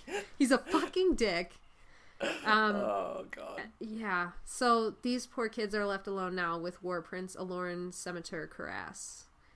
And I did spoil that his name was Aloran earlier. Welcome. Yeah. Hello. This is Aloran. Introduce yourself. And how we see him is that he is begging X to kill him. And Axe basically goes, now that you're only an Andalite, I can't do it. I can't kill one of my own people. I can't. And Aloran tries to kill himself, and he can't because he's too weak from the poison. Fuck, man. How? So, anyways, he's begging Axe to kill him. Axe won't. Instead, Aloran asks Axe to take a message to his wife and 2 children. He says to tell my children, my wife, that I still have love for them. And that's basically it. The kids and Axe leave Aloran dying in there. Aloran does say that there's help on the way that will save his host body, so Visitor 3, can reinfest him. Yeah, and they because he's too precious. Right, because he's a hot commodity. Mm-hmm. And they all leave him there dying, knowing that the next time they face him, he'll be Visitor 3 again. What would you have done, I want to say I would have killed him. Yeah. Because I want to say I could have done that for him. I mean, I'm not looking at it like I would be such a badass. I would kill him. It would be a mercy. He's begging me to save his life, but then he says he has his wife and his kids. Oh god. It's like, what do you do? And he's talking about how fucked up his own head is. He's like, he's like, I've seen some things. I've seen terrible, terrible things. This is like the most broken you can possibly be. Think about how long he's been through mental torture, living with the most evil force in theoretically the galaxy inside of his own head. Yeah. Fuck, I would like to think that I could do that for him, but probably the same thing as the kids. Get fucking scared and run away. Mm-hmm. I mean, if Rachel can't even do it, then who can? Yeah, I don't know. What would you do? I mean, I'm kind of in the same boat as you. I'd want to free him from that pain and misery, and it would strike a blow to the Yerks for sure. But yeah, there's I wouldn't be happy to do it, that's for damn sure. Although, if they had killed him now, and Visitor 3 he would have theoretically then gotten a human host body, that would have made him a more capable leader in this battle. Oh, that's true. So maybe it's an advantage. We had. Yeah. So maybe this is an advantage, even though it doesn't look like it and it doesn't feel like it. And then again, how awful is that you're willing to say to this guy, no, sorry, go keep fucking enduring that because we have a slight advantage because Visor 3 is so incompetent, we don't want to make him better at his job. But Visor 3 also wouldn't have been able to morph. Yeah. Maybe it, like, evens out. Maybe. But, you know, but humans then have, again, like, nuclear like, weapons and shit. So. Yeah. And if he was... I mean, because then, theoretically, his top priority would have just been going up the ladder as far as, like, having power in, like, the government or police or... It's like, so he would have gotten a host body that was, like... You'd have to imagine he'd try to find, like, the president or something like that to infest right away. And then, like, holy shit. Like, I don't know. There's just... It's so many different lines could have happened from here. Like, so many different timelines could have happened from this. Yeah. Oh, God. It's all horrible. It's all horrible. Nothing's the right answer. We can only hope that they did their best. Alright, well, anyways, the kids run away. Like we probably would have done in that situation. Yeah. And then next up comes what I think is arguably the most important conversation in this book. And it's Axe's call to action to be an Animorph. And it's 2 days after this incident occurs, they have this meeting that Axe called to talk to them. And he says to them, like, listen, this is the law of Ciro's kindness. This is why, like, you know, this is why we have these rules in place. And the kids are all kind of guessing at it, like, oh, what is it? Like, what? Because you do want us to be inferior, because you want to stay the main race of the galaxy, blah, blah. And Cassie's finally the one that hits on it. No, it's guilt. It's shame. You said that in our conversation before. And Axe goes, yeah, it is. And what we did was we made the Yeerks space travel capable. We gave them the technology to go to other planets where they infested hosts. Damn it, Ciro. Yeah. Yep.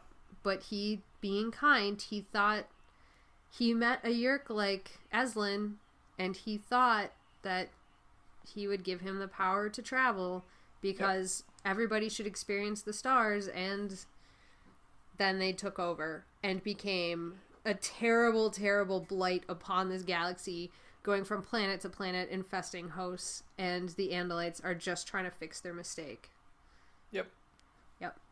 And Axe expects them to shun him when he says this. And then the humans, who are kind of almost uniquely in this position to judge like this, according to this book series, says that your species' shame is not your shame. There are bad people in the world. People do terrible things, and that doesn't define you. And when you go to space, like, humans are not the Yeerks. We're going to be next to you. We're going to fight. We're going to win next to you. We're going to lose next to you. We're going to go forward together, because the ideal that we absolutely believe in is freedom. Mm-hmm. So that's Axe's call to action then. He realizes that they will accept him for who he is, and they will make him a part of a team. They're his friends and allies, and they're in the good guys. They have, you know, they're going to fight for freedom with him and try to help them get to defeat the Yeerks. Yay! And then we lead to Marco trying to lighten the mood. So he asks, okay, so how is it that Andalites eat? And Axe tells them that. And then Tobias goes, oh, that's why during the morning ritual you always, you know, stick your hoof in the stream. And then they're like, wait, what's the morning ritual? And Axe shares this moment with Tobias of, like, I will tell you everything. Oh, God. Sometimes I can communicate with you with simply a look. That is what he says. Pretty much. Yep. Oh, man. Yeah, but it's just, like, this great moment, and I like that it's this moment within a moment of, like, Axe will be part of the team now. He promises to tell him everything, but then, like, he has this other moment with Tobias where he's like, and I will tell you everything you need to know, which is basically Axe inviting him to ask him about being, like, a Nothlit and answering the hard questions for him and, you know, doing whatever he can for him. And then Tobias just never asks. He's like, yeah, but I don't need to know. Like, yeah. He's so unassuming. He's so good with emotions. Yeah. Well, then earlier in the book, that was brought up, and Axe was like, okay, Tobias has never asked me. I don't know if he ever will. is it because he already knows the answer? Or is it because he actually prefers being a hawk? And I was just like, oh my God. Yeah. My emotions. Fuck. I was going to make a note of that, and then I specifically was like, I won't, because, like, it will lead down that same conversation as episode 3, where we were like, how fucked up was he in his personal life, and how bad was it for him to want to be a hawk, and then him recognizing this in, like, when Rachel was enjoying the morph too much, and Tobias got scared for her and said, no, back out, get control, you're not in, you think you're in control, but you're not. And the dolphins, too, you think you're in control, but you are not. Like, yeah, this is such a sensitive topic for him, because that's exactly what he wanted, and maybe he's kind of swinging the pendulum the other way now again, back to, like, where he was in book 1, where being a hawk was, like, fantastic compared to his regular life. Like, yeah. I don't know. I figured we'd get caught in that trap of talking about that in depth. The pit of despair. The pit of despair. Oh, man. All right. Well, I'll get through the final 2 pages of this book instead of getting sucked into the Tobias conversation. Oh, I forgot there was more. Just 2 more pages. I know. It's because it seemed like I thought it was done, and then I turned the page. I was like, oh, what the fuck? So the final 2 pages of this book is Axe transmitting to his people again. And it just cuts to him and Gary/Eslin at the telescope again. So he sends a message to his people. The same cranky officer answers the call. And he says, I have a message from Aloran. And of course, everybody knows who Aloran is, because not only is he a war prince, he is the most dishonored Andalite as the war prince that was taken as a host. Yeah. Like, so the guy's shocked. He says Aloran wants his wife and his children to know that he still has love for them. And then Axe goes on to say, I'm going to fight alongside the people of Earth. And the officer goes, don't say what you're about to. Do not say it. And Axe goes, it is too late. The people of Earth are now my people. And with due respect, I will not allow them to be destroyed while I still live. And then the officer goes, you're just like your brother. And Axe laughs and goes, thank you. And that's how we end the book. God. Yay! Take that, Lirum. Yep. You grumpy old face. Yeah. And so, my question upon ending this book, is Axe still your favorite character? Yes. Yes. Very definitive yes. Yes, absolutely.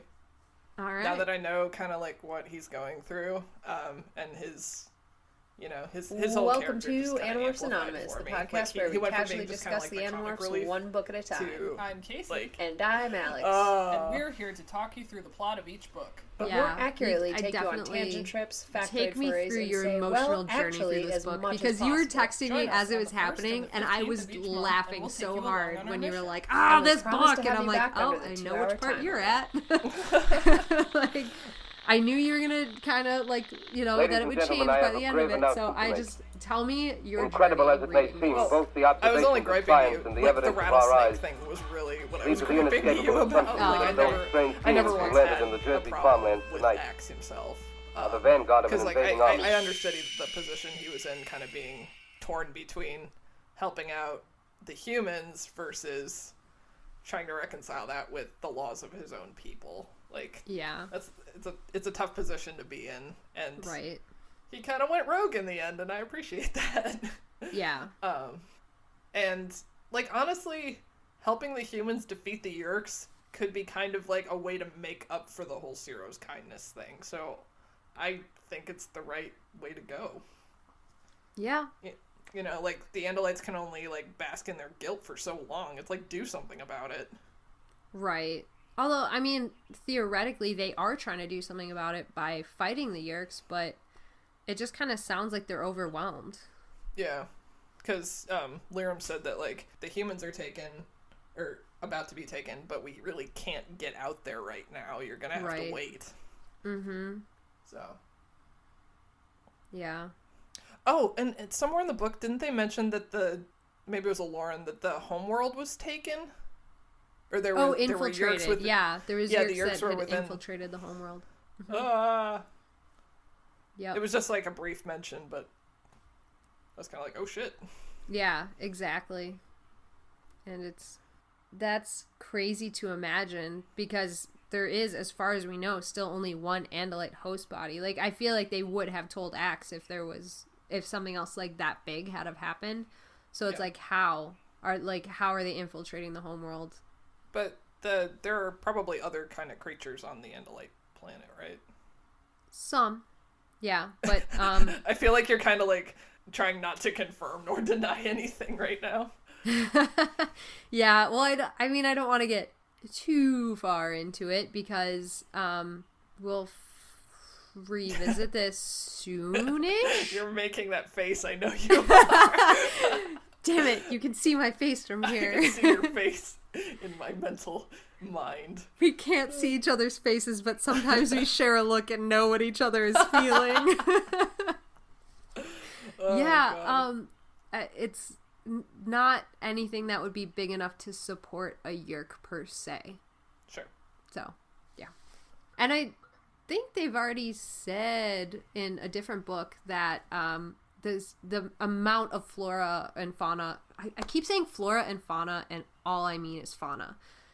But the sheer amount no of flora. Yeah, there is no flora. I mean, it's there's a lot of flora on a lot of planets, but the sheer amount of species on the planet is overwhelming to the Yerks and the Andalites and like to everybody. Like everybody's amazed by how much animal stuff Earth has. So it's not like you're gonna go and like get a glimpse of like the Yerk homeworld or Andalite homeworld and be like, wow, I am overwhelmed by the amount of aliens she's packed into these books. It's like, no, everybody's insanely overwhelmed by Earth.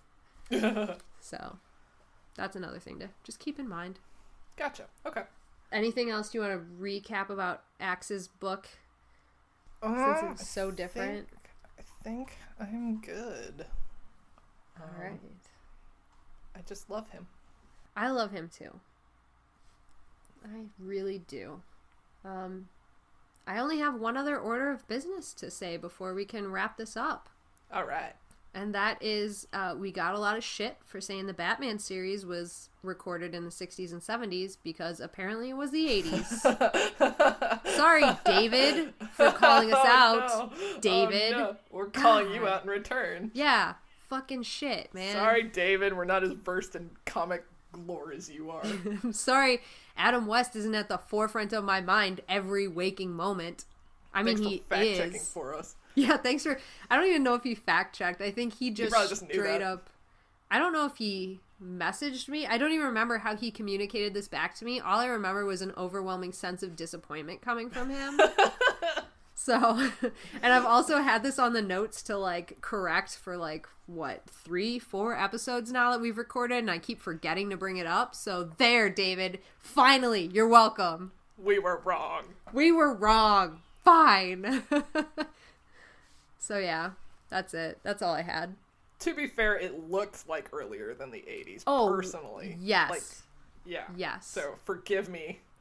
I mean, come on. Well, that's all I had. That was a very important subject. I thought to so. bring. And on that terrible disappointment. Hey, audience, do you want to get in touch with us? Well, now you can. I mean, you were able to before, but... You still can. We're still how, maintaining that. you ask? Yes. Oh, how? Well, let me tell you how. You can email us at anonymousanimorphs@gmail.com. You could go to our website, which is animorphsanonymous.com. You could find us on Facebook, which is facebook.com/animorphsanonymous. You could find us on Twitter at animorphsanon. You could find us on Instagram at animorphsanonymous. And is there anything else? Did I miss any? And our podcast can be found on iTunes and GooglePlay and Pocketcasts and Stitcher. Podbean and Stitcher. Yeah, everywhere. Everywhere that podcast can be found. I was Probably. about to say Except for Spotify. Oh, yeah, we're not on Spotify. Yeah. Yet. Yeah, well, yep. We could be. Oh. I stumbled over like 36 answers there. We could be. So that's where we can be contacted. And if you send me an email, I will respond. Probably. I Unless won't. it's like really abusive. And then I'll just Yeah. cry. But you never cry because you didn't cry at Coco. I know, that was a lie. I'd never do that. You'll pull a Rachel and turn into a grizzly bear. I will. Rage. I'll become enraged. I'll send you a very angry email in return. And if you want to write more angry messages, you can do that under iTunes. Just give us a 5-star rating and then put all your grievances in the comments. Yeah. We really only care about the ratings. So Yeah, we really just want to be 5 stars. Your comments can say whatever. Give Yeah. us a recipe to your favorite type of cake. I'll appreciate that. Oh, yeah. I need some more. I need to pan out my Let's do cake this. recipe Send in your collection. Yeah. Send us your cakes. That's all we really wanted. We started this Animorphs podcast so we could get cake recipes, obviously. Perfect. Could you not see the A to B correlation there? All right. Let's wrap this up. Let's get out of Let's get out of here. You can find us in 2 weeks at the same bat time, same bat place. Probably Nice. also not from the Adam West series in the 80s. Nice. David. I hope you can hear my disdain for your commentary. Oh my god. And if you want to hurl abuse at David, he'll be a guest on our podcast in like a year and a half. Cool. So we'll call him out then too. All right. All right. Later, Anna fans. Later, Gator. Bye. Bye.